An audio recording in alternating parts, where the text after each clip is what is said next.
Hi everyone, Comic Book Reviewer here, this time reviewing on the Spectacular Spider-Man TV series review. Now, what can I say about Spectacular Spider-Man?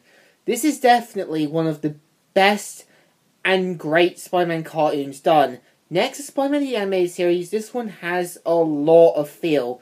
It has a way of bringing back old characters that nobody's heard about, villains who are characters who are set up to become heroes or villains, and you have this perfect environment set up by Greg Weisman, one of the best writers I've seen for a TV show. The same guy who worked on Gargoyles, Young Justice, and even worked on Spider-Man back in 2008.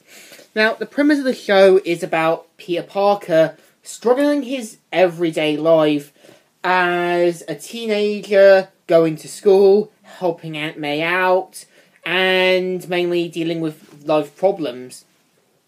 I think what makes the show great is definitely how we have Peter Parker trying to help people, and sometimes it doesn't go as planned, or sometimes it doesn't go well. So what's interesting is that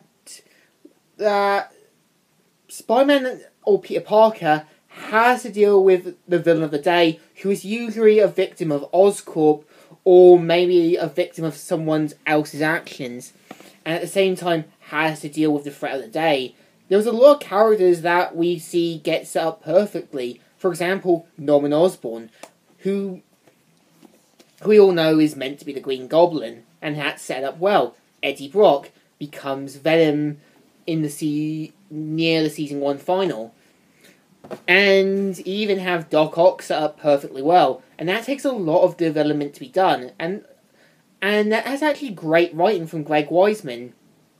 Now, what makes Josh Keaton one of the best Spider-Man I've seen, definitely how he's like the Kevin Conroy to Batman. Because he has that kind of teenage sort of feel, and it makes it set up perfectly well. Now, also about Spectacular Spider-Man, which I do like, is how there's a lot of characters that are set up in the show. For example, Sally Avil, Mark Allen, Liz Allen, Robbie Brown, and so on. And that takes a lot of development to build up your universe. Now, unfortunately, it didn't last long. This was due to Disney and Marvel making their deal, and the show couldn't be renewed for a third season. Unfortunately, everything was swiped away, and we never got a season 3. And it's a shame, really. There have been a lot of fan demands and so on, but I don't see it coming back. Now, given the fact Samurai Jack did come back, and the fact Hey Arnold and Rocko's Modern Life is, who's to say that Spectacular Spider-Man could have the same chance? Because it worked for Young Justice. I think what makes Spectacular Spider-Man great is the character development, the build-up of storylines, and everything set up perfectly. This show deserves 2 thumbs up. 2 thumbs up.